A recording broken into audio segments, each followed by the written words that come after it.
this video, I'm showing you how to do half double crochet. What I've got here already done is a single crochet. That's what we do most often in amigurumi.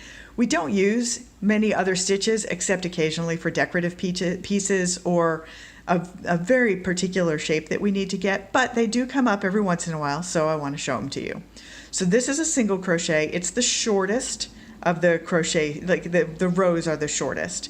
So I'm doing this flat instead of in the round because we don't do a ton of half double crochet in the round. So you're going to do, first you have to do turning chains. So again, for most amigurumi, we're going to crochet them in a round in a continuous spiral.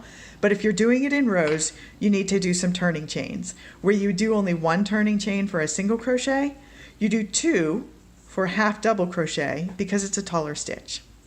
And that little stack of chains becomes your first stitch.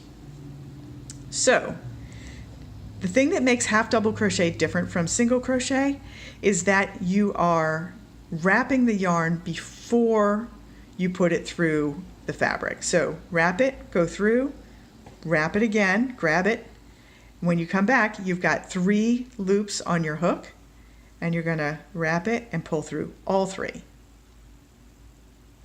Do that again. Wrap it, go through, wrap it, pull through, and then you've got 3.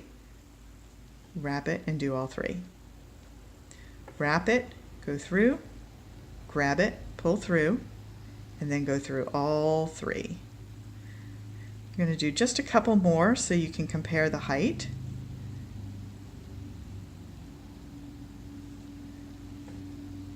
And if you're used to doing single crochet and you're suddenly doing half double crochet and it doesn't feel as automatic to you, that's okay.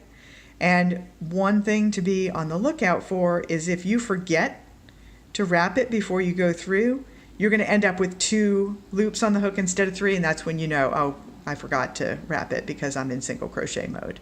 So just unravel that bit and redo it. And that's not at all uncommon when you're used to doing one stitch and all of a sudden you switch to something different. So you can see here I've got my row of single crochet at the bottom, pretty skinny, and then a noticeably taller stack for the half double crochet. There's an even taller version that is the double crochet, and I'll show that in a different video.